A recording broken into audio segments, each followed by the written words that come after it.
Heart attacks are already a significant concern, but did you know that data shows heart attacks and strokes are more common in the winter? Several studies over the years have confirmed that this statistic is certainly not a fluke. Why more heart attacks in winter?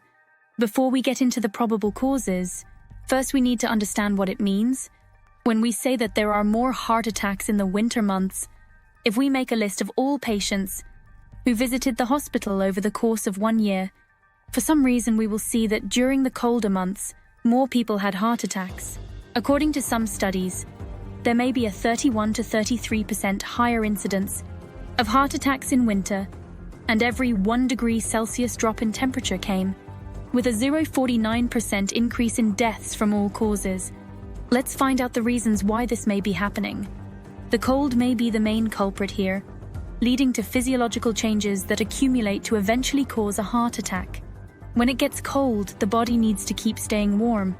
To do this, our blood vessels constrict, tighten, and become narrower, and this requires blood to be pumped more harder through the blood vessels. This means that blood pressure is almost universally higher during the cold season. The higher blood pressure may also work with the coronary arteries constricting. This can reduce the flow of blood and oxygen to the heart and its muscles. This can lead to a heart attack. Your blood volume is also higher in winter. Unlike in summer, when we experience more sweating, more fluid being retained inside the body also leads to higher blood pressure. On a deeper level, the body experiences hormonal changes in response to the colder weather. This may include higher cholesterol levels, as well as increased levels of clotting factors. Since platelets tend to aggregate more, this can increase the risk of a blood clot. Blood clots can cause both heart attacks and strokes, which is due to loss of blood supply to the brain. These small clots block the already constricted blood vessels. This blockage prevents blood from getting to where it needs to go. If the blockage is on a vessel that supplies blood to the heart, it can lead to a heart attack or even heart failure. In a broader sense, the winter months also bring behavioral changes. This includes lower levels of physical activity and weight gain. Both these can contribute to higher chances of developing complications that may lead to a heart attack. People may also increase their food consumption, which further compounds the weight gain issue. Another important factor is the lower levels of sun exposure.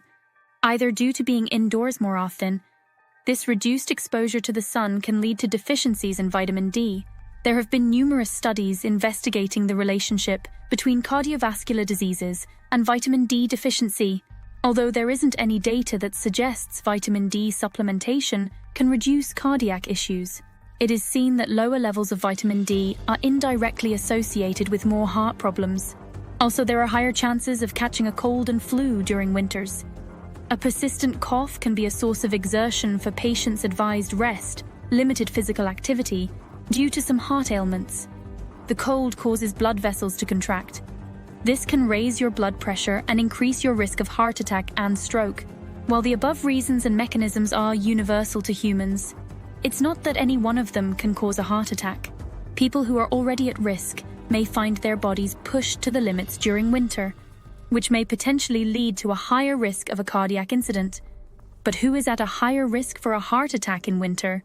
Most cardiologists suggest that older people, those who smoke or drink regularly, and those who do not get any regular activity are most at risk. By limiting your exposure to colder temperatures and keeping up a regular amount of daily physical activity, these people may be able to lower their risk of a heart attack in winter. With winter coming around soon, we want to stress that the purpose of this post is not to cause fear and alarm. There are plenty of things you can do to stay fit. Number 1, stay warm to protect yourself from cold weather. Number 2, get plenty of physical activity as per your doctor's recommendations. Number 3, follow up with your doctor for a routine health checkup and review of ongoing medications. Number 4, healthy eating habits. Number 5, stay away from smoke and alcohol as much as possible. If you are someone who is at risk, you may want to do blood pressure and blood sugar checkups regularly and maintain them in a healthy range. Additionally, you can always speak with your doctor if you are worried about how to handle the upcoming season. Don't forget that staying happy and stress-free is always recommended for good health. Thanks for watching, and don't forget to subscribe to our channel for more informative videos like this one.